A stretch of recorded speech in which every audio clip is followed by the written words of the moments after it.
Jawa Tengah itu kan kapal pelabuhan internasionalnya itu kan hanya di Tanjung Mas ya Pak ya, Ya, Tanjung Mas. Sedangkan Tanjung Mas sudah overload, ya kan?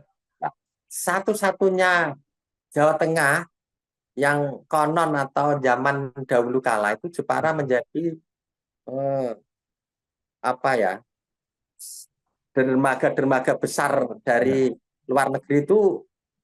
Sejarah pada saat itu ada Ratu ya, Sim, Ratu Kalinyamat itu kan ya, menunjukkan Jepara mempunyai dermaga sangat besar ya, lah kira-kira dibanding Jawa Tengah. ya, Nah, ini harus mencari investor untuk diajak membangun dermaga itu, dermaga yang ya. kelasnya internasional, sehingga untuk istilahnya mempermudah masyarakat Jepara yang eksportir terkait dengan Ya. mebel itu.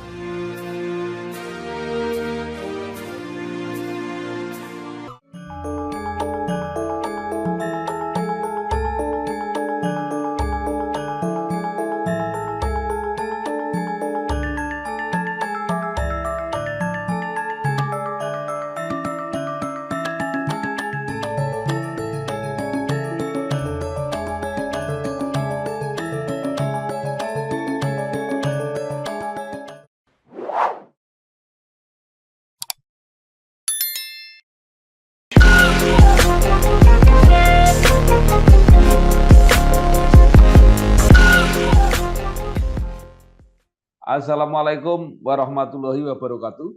Bersama saya Bambang Sadono di kanal Inspirasi Jawa Tengah. Mudah-mudahan kanal ini selalu bisa memberi inspirasi, motivasi, dan edukasi.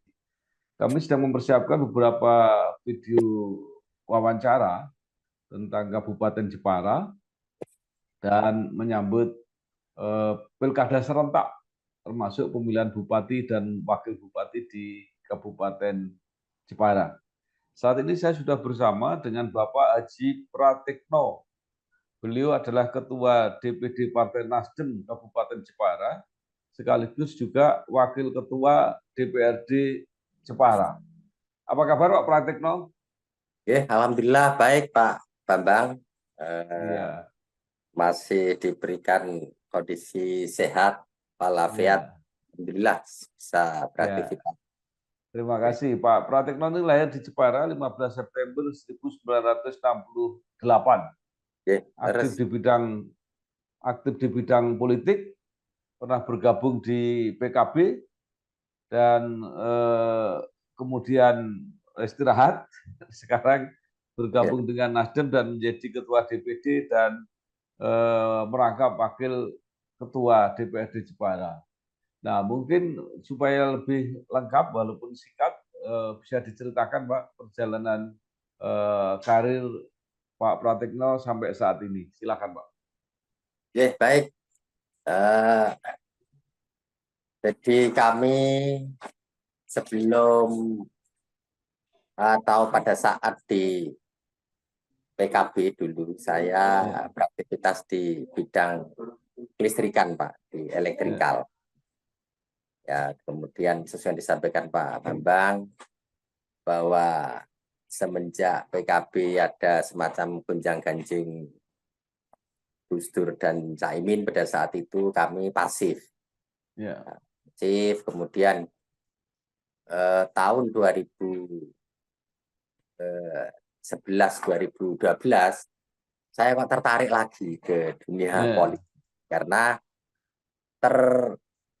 terinspirasi atau melihat kondisi ketika kami ada di luar sistem, walaupun ibaratnya contoh saja mahasiswa akademisi yang kemarin ya, juga menyampaikan aspirasi, ibarat kata sampai gemburan gurane bengkah katakanlah Pak. ya, Kalau tidak ada di sistem kayaknya juga tidak berarti. Nah, itu. ya, Nah, kemudian saya berkeinginan ingin masuk ke dunia politik lagi karena kami ingin bermanfaat buat masyarakat ya, yang dimana harapan kami bisa memberikan andil kebijakan. Kira-kira itu, sehingga kami Ya. terus terjun ke dunia politik lagi, karena kalau kami ada di luar kayaknya kurang efektif. Ya. Kemudian pada saat itu kami melihat partai-partai yang menurut kami belum mempunyai latar belakang dan dosa-dosa politik, kira-kira itu Bang Sardono. Iya, iya, iya, iya. Pilihan kami pada saat itu ada di Gerindra sama Nasdem. Ya. Tapi kami melihat kok lebih cocok di Nasdem, karena Nasdem mempunyai tagline gerakan perubahan. Nah, ini kayaknya Ya. cocok dengan pikiran kami pada saat itu masuk ke Ya. politik ya. Sehingga kami tahun 2012 kami putuskan untuk maju masuk ke partai lagi, yaitu di Partai Nasdem. Ya. Pada saat itu kami posisi di wakil ketua. Dengan jalannya waktu menjelang pemilu kami ditugasi atau diberi mandat menjadi ketua DPD Nasdem Kabupaten Jepara. Kami mengikuti pemilu tahun 2014 dari Nasdem. Alhamdulillah, Nasdem Jepara pemilu pertama mendapatkan 5 kursi. Ya. Mendapatkan 5 kursi. Karena di Jepara ada 5 dapil, Pak Bambang. Ya. Bagi 5 dapil, memang target kami sebagai partai baru, kami tidak terlalu muluk-muluk, kami konsentrasi menata betul struktur dan para caleg. Alhamdulillah, target per dapil 1 diridhoi Allah Subhanahu wa taala telah terwujud tahun 2014. Kemudian tahun 2019 kami mengikuti pemilu lagi, alhamdulillah mendapatkan tambahan 2 kursi, sehingga 2019 7 kursi. Kemudian berjalan lagi dengan dinamika yang ada, dengan situasi kondisi yang hiruk-pikuk seperti kemarin, karena pemilu kemarin 2024 itu bersama dengan presiden memang dinamikanya beda dibanding tahun 2019 ya Pak ya. Oleh karena itu alhamdulillah kami masih tetap bertahan di 7 kursi. 7 kursi, tidak nambah kursi, tapi suaranya nambah 12.000 ada. Jadi itu kira-kira perjalanan kami di dunia politik sampai detik ini. Kami masih menjadi ketua DPD Nasdem Kabupaten Jepara dan alhamdulillah bisa mempertahankan 7 kursi pemilu 2024 Februari 14 kemarin itu Pak Bambang. Kira-kira mungkin antara itu.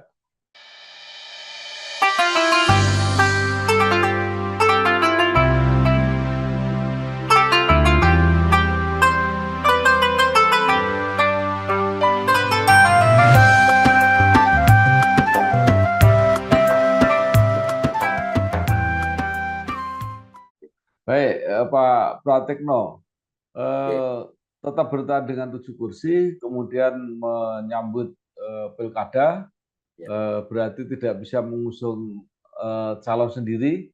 Apa rencana Partai Nasdem Jepara, Pak?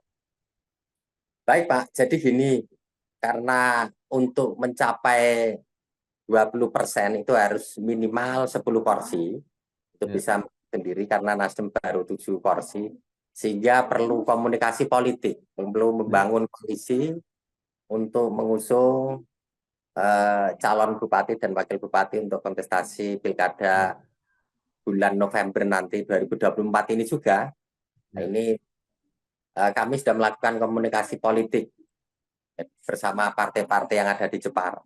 Insya Allah kami akan bisa dibilang ikut mempelopori lah supaya koalisi ini segera terbentuk, karena waktu yang sangat singkat, ini sudah bulan April, tanggal 24 Agustus kalau tidak salah sudah mulai pendaftaran.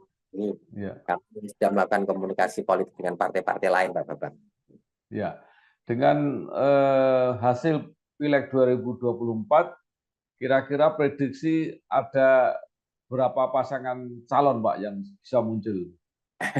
Ya, yang ini yang di Jepara itu untuk sampai saat ini yang menyatakan siap dirinya maju di Pilkada Kabupaten Jepara, Ya. itu bisa dibilang yang kami tahu baru satu orang, Pak. Satu orang namanya Mas Witiarso Utomo.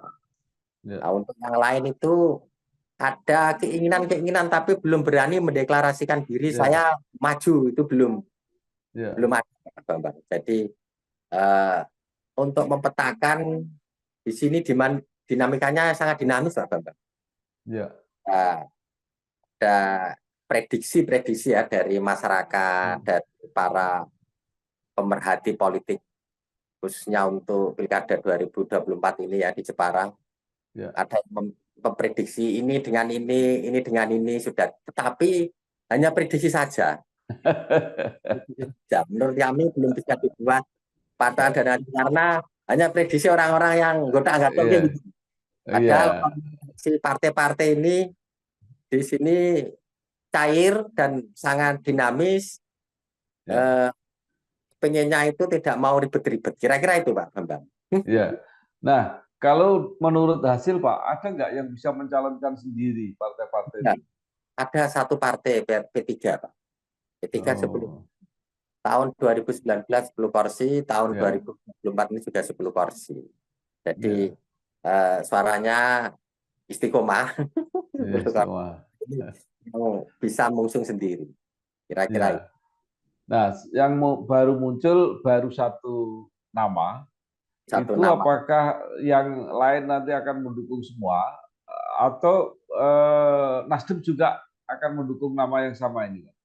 Ya, justru kami memulai sudah beberapa minggu yang lalu kami memulai bahwa Mas Witiarso ini bagian daripada yang telah dijaring oleh Partai Nasdem lah, ya karena kami memang menjaring kepada orang-orang yang pasti yang dia sudah menyatakan diri. Kira-kira itu. Jadi Mas Witiarso sudah ada komunikasi dengan kami dan rekan-rekan pengurus struktur internal kami juga sepakat Mas Witiarso bagian daripada yang kita jaring lah, kira-kira itu. Yang lain kami belum, Pak, karena mereka belum menyatakan diri maju. Mungkin nggak, Pak, kalau nanti tidak ada lawan jadi calon tunggal? Sangat mungkin. Sangat mungkin ya. Karena kemarin juga hari Rabu itu Mas Witiarso bagus. Bagusnya gini, Pak, ini menjadi tradisi dan budaya politik yang bagus. Seorang calon berani mengundang buka puasa bersama. Mas Witiarso mengundang semua partai politik buka puasa bersama, dan beliau di situ menyampaikan silaturahim ini. Beliau menyampaikan keinginannya bahwa kami mohon doa dan restu dukungannya, kami siap maju untuk calon Bupati Kabupaten Jepara. Untuk itu partai-partai apa yang ada di Jepara ini bagian daripada stakeholder yang penting untuk menentukan arah kebijakan pemerintahan ke depan. Jadi tentunya Mas Witiarso ini berharap partai-partai juga welcome untuk menerima beliaunya. Ini luar biasa. Ini artinya baru kali ini, Pak.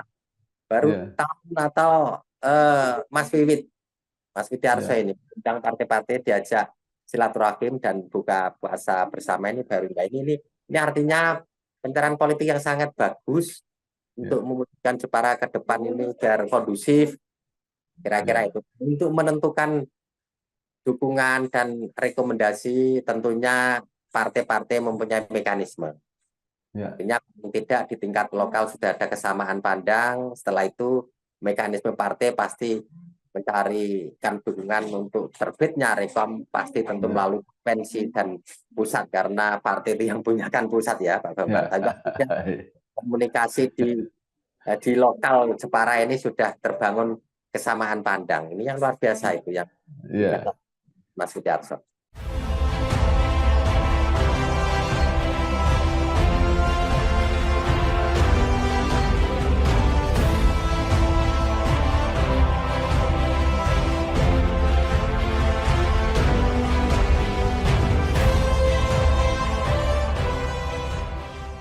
Ini Pak, calon Pak Witiarso Utomo ini luar biasa sekali kelihatannya. Nah itu bisa diceritakan Pak, apa latar belakangnya, gitu ya, Ya, cita-cita perjuangannya, seperti apa orang asli Jepara, mau nggak ya. Pak? Ya, baik. Jadi gini, Mas Witarso itu anak muda yang menurut kami kategori sukses ya Pak. Mereka pengusaha, mereka pengusaha eh, yang sukses. Kemudian dia sudah berkeinginan itu sejak tahun 2021 Pak. Karena rencana Oh, Pilkada Jepara dulu itu kan tahun 2022 kan ya, diundur itu ya, sehingga di ya, tahun 2024 mundur 2 tahun lebih lah, 2 tahun setengah kalau ya, nggak salah. Dia ingin membangun Jepara ya, eh, dengan potensi sumber daya alam dan eh, sumber daya manusianya yang ya, eh, apa adanya ini. Tetapi sumber daya alam Jepara ini luar biasa, Pak. ya, Saat itu kami tahun 2021 sudah komunikasi dengan Mas Widiarso. ya, Saya tanya, Mas Wiwit ini panggilannya kan Mas Wiwit, Pak. ya, Wiwit ini memang betul ingin maju menjadi calon bupati. Iya, Pak. Tujuannya apa, Mas? Aku bilang itu hmm, karena tujuan saya ingin membangun Jepara. Jepara ini sebetulnya harusnya bisa sejahtera, bisa maju dibanding daerah lain, ya, tapi sampai sekarang belum ya berjalan sih, tetapi ya, belum sesuai harapan masyarakat luas. Kira-kira itu. Saya tanya, Mas, kalau Mas Wiwit hanya mengandalkan APBD Jepara hmm, untuk membangun, memajukan Jepara sesuai dengan cita-cita itu, saya rasa podo karo yang lama-lama, Mas. ya, Nah, terus bagaimana Pak Tek? Ya harus ada terobosan-terobosan baru. ya, Terobosan baru bagaimana Jepara bisa lebih maju.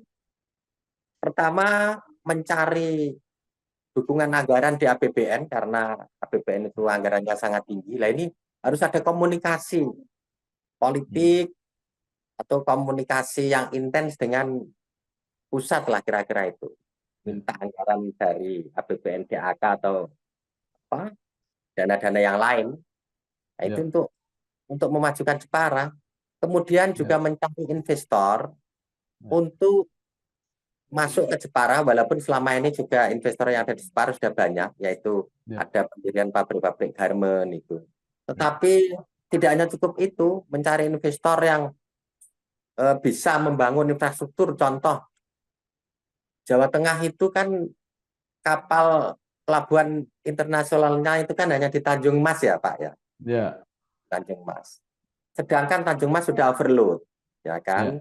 ya, Nah, satu-satunya Jawa Tengah yang konon atau zaman dahulu kala itu Jepara menjadi eh, apa ya dermaga-dermaga besar ya, dari luar negeri itu sejarah pada saat itu ada Ratu ya, Sim, Ratu Kalinyamat itu kan ya, menunjukkan Jepara mempunyai dermaga sangat besar ya, lah kira-kira dibanding Jawa Tengah.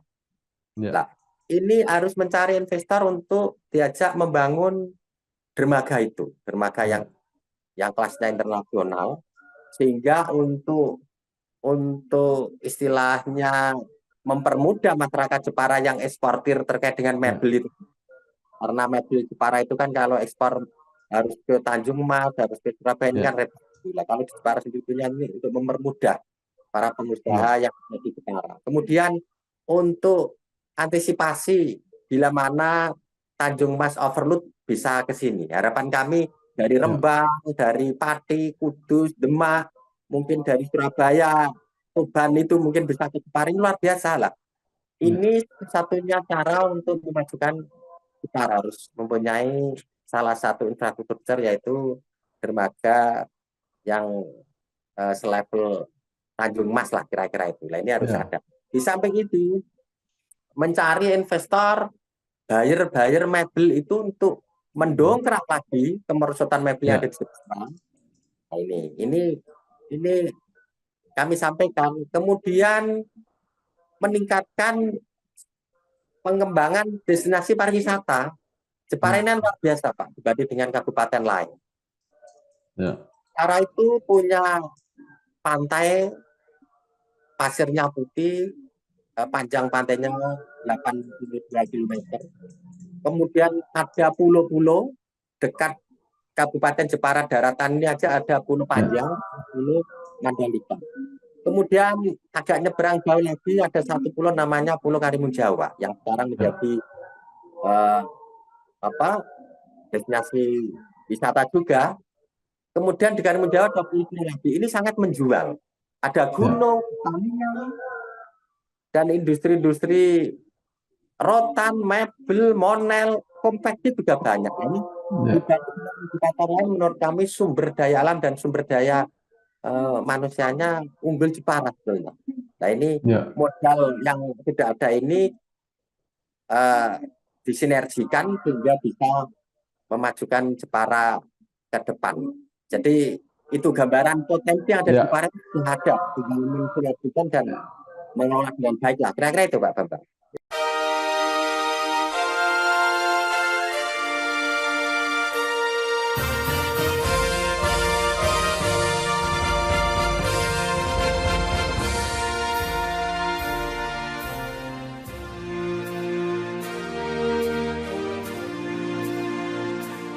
Ya, itu Pak Wibit itu bisnisnya sendiri apa Pak? Ada hubungannya dengan tadi nggak pelabuhan?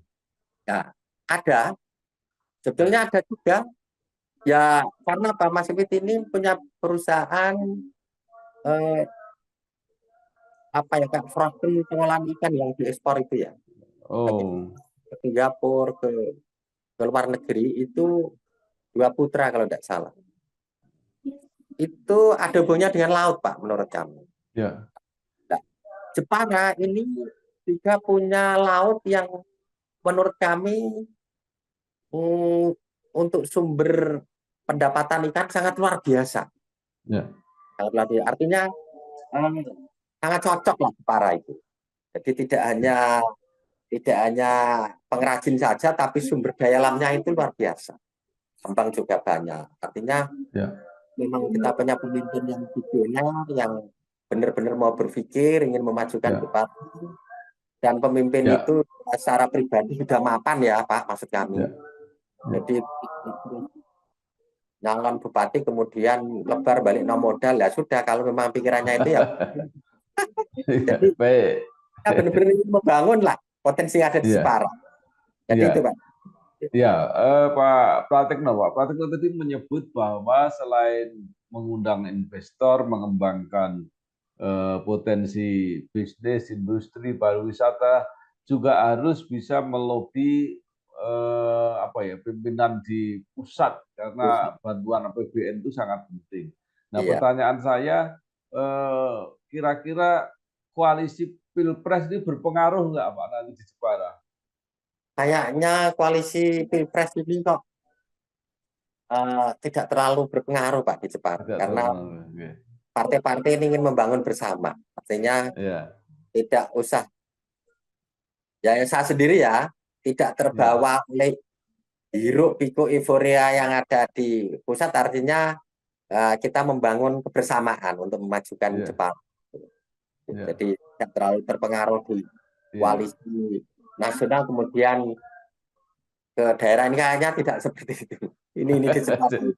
Baik, jadi nanti ini kalau politik, nah itu tidak. Ya. Jadi situasinya cair ya Pak. Jadi artinya nanti kalau yang jadi presiden dan wakil presiden dari koalisi tertentu, yang lain juga nggak ada masalah, gitu ya. Ya, cair. Karena komunikasi dengan partai-partai lain sangat cair, Pak. Iya. Menurut Pak Pratikno, Pak Wiwit ini terbuka bebas pasangan dengan siapapun atau punya syarat-syarat tertentu? Jadi gini, secara internal kami dan partai-partai lain yang sudah melakukan komunikasi dengan kami, dengan Mas Wiwit, itu kami sendiri ingin memberi semacam kebebasan kepada Mas Wiwit ya untuk memilih pendampingnya, wakilnya. Karena apa? Kami sendiri tidak mau menyodorkan kader ya Pak diri. Kalau semua partai nanti nyodorkan kami minta ini, kami minta wakil ini, dan nanti malah justru susah, tidak bisa ketemu itu. Karena oleh karena itu wakil itu nanti kami serahkan kepada Mas Witiarso yang dianggap cocok mereka, karena bupati dan wakil ini kan harus chemistry ya Pak, ya harus benar rukun, tidak ke depan malah saling serimpung. Saya tidak mau itu. Yang dicocoki atau yang secara hati Mas Wiwit yang cocok siapa, ini serahkan pada mereka. Entah nanti dia menentukan siapa, tetapi setelah dia menentukan pendampingnya ini kira-kira, ya tentu kami akan melihat track record pendamping atau wakil itu. Kalau memang kriterianya masuk dan secara integritasnya oke, ya tetap diterima rekan-rekan. Jadi yang pertama memang diberikan keleluasaan Mas Wiwit biar dia merasa nyaman lah kira-kira itu. Kami tidak mau menyandera kepentingan-kepentingan yang menurut kami justru menyulitkan untuk bersatunya koalisi. Kira-kira itu Pak Bambang. Ya.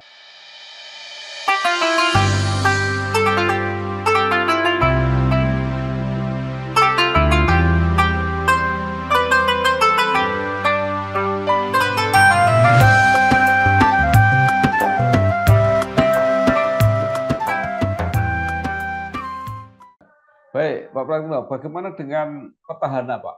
Jadi kemarin kan ada masalah, tapi kan kemudian ada wakil bupati kalau tidak salah yang kemudian memimpin. Apa nggak ada dari unsur-unsur lama yang akan mencalonkan diri lagi?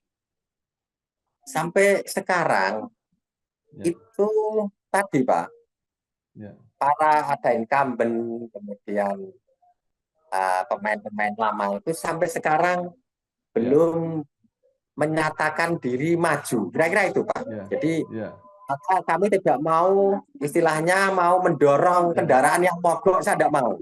Nanti repot.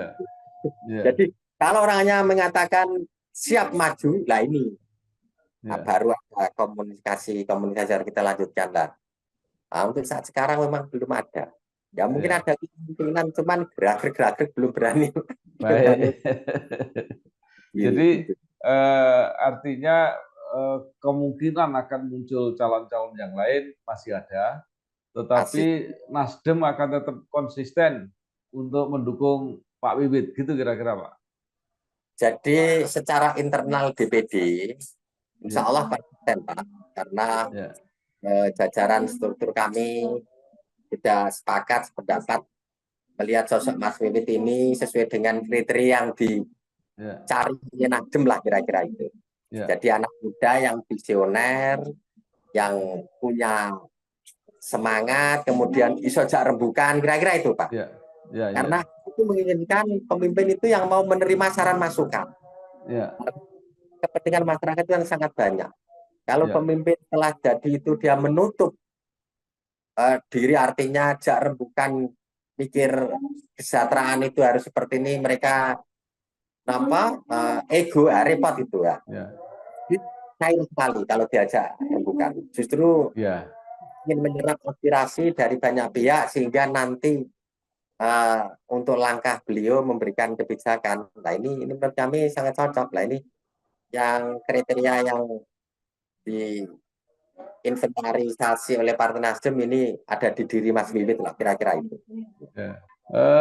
Terakhir Pak, apa yang tadi bahwa Bapak akan mencoba mencari pemimpin yang bisa menjawab persoalan-persoalan masyarakat Jepara. Nah, sekarang apa yang Bapak sarankan atau Bapak harapkan pada masyarakat Jepara ketika akan memilih calon pemimpinnya nanti?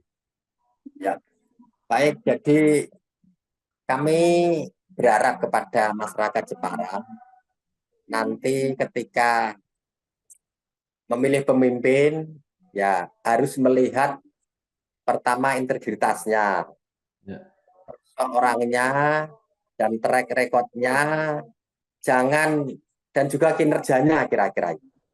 Jangan karena wani piro, nah itu yang mengakibatkan nyun sewu, Ya.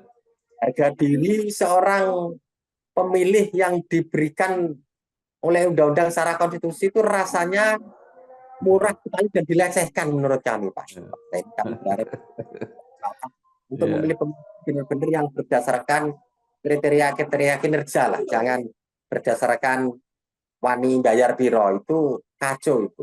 Kalau itu terus-menerus seperti itu, saya rasa demokrasi ini eh, sistemnya yang bagus, tapi rohnya menurut kami tidak bagus. Nah ini oleh karena itu kami berharap mulai ke depan, ayo dalam kontestasi politik apapun Ya. memilih orang yang punya kinerja dan track record yang bagus. Jangan karena uang, itu harapan kami, Bu. Ya, baik. Terima kasih sekali Bapak Haji Pratikno, Ketua DPD Partai Nasdem Jepara dan sekaligus Wakil Ketua DPRD Kabupaten Jepara Ya, yang sudah memberikan informasi latar belakang situasi politik di Jepara dalam menyongsong pilkada serentak. Mudah-mudahan ini membantu masyarakat untuk benar-benar mencari dan memilih pemimpin yang bisa mengatasi persoalan di Kabupaten Jepara. Saya kira terima kasih Pak, sukses ya, Pak Pratikno. ya, sami-sami Pak. Ya, Wassalamualaikum warahmatullahi wabarakatuh. warahmatullahi wabarakatuh. Ya.